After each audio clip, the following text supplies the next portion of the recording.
Welcome back to Big Mouth, and I'm here on Big Mouth to give you the DC breaking news directly. Now, Ray Fisher has been on Twitter saying this. Ray Fisher, Walter Hamada is the most dangerous kind of enabler.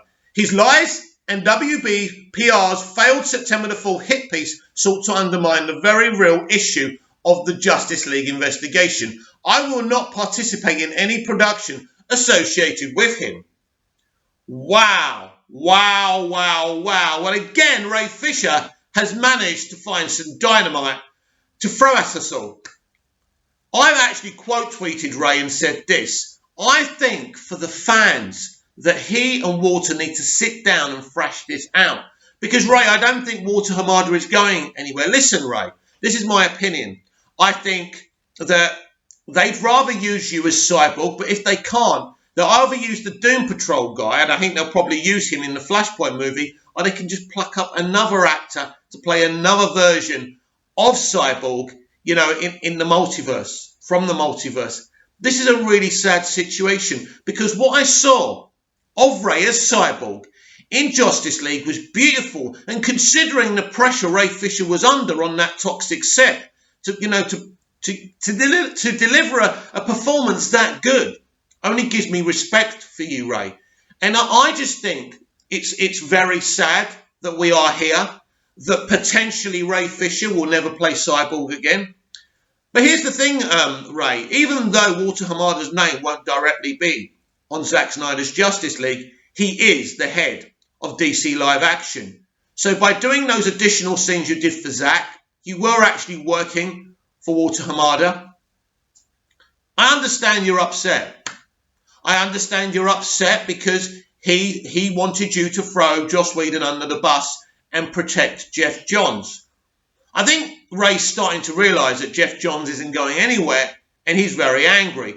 But the New York Times interview with Walter hasn't helped the situation. But let me be clear here. That interview, all Walter ever said in that interview was telling us the plans for the future of DC Live Action. Four movies a year, another 2 straight to HBO Max as well. Live action DC movies and spin-offs from the actual theatrical releases as well, straight to HBO Max. So it's a very exciting future. Now, what the author of that article did was take it upon himself to make assumptions about where the future lies, and saying things like, you know, the Snyder Cut is a cul-de-sac to nowhere.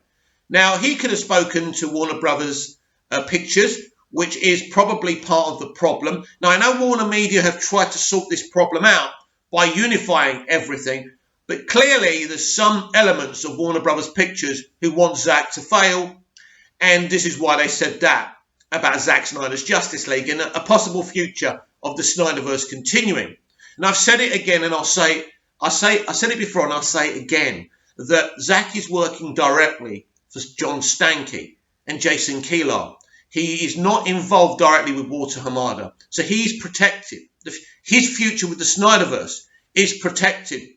I just feel that I'm really disappointed in Ray making this statement, because, Ray, you should be thinking of the fans. You should think how this is going to hurt the fans, because I don't think Walter Hamada is going anywhere. So, you know, this is really depressing, isn't it? I mean, the thought of Ray Fisher not playing Cyborg again is I mean, it's destroying, it's soul destroying. And I mean, is there a way that Ray can work directly, you know, for Warner Media under the umbrella of playing Cyborg, maybe in a straight to streaming show via HBO Max instead of working for the cinematic universe? I don't know. But this has to be sorted out, because it's going to be very sad to lose Ray. Now, Warner Brothers won't really care about this. They'd rather use Ray, but if they have to use someone else, they will. And so it's really sad for me to read this quote from Ray Fisher, and I just hope something can happen. It's disappointing he's made this public, but this is Ray. This is who he is. I like Ray. I love his Cyborg. But at the end of the day, there's only one way this is going to go. Ray Fisher no longer playing Cyborg. And that's really disappointing. Comment down below, like, share and subscribe, and I'll be back tomorrow with an hour-long DCEU Daily. See you again soon.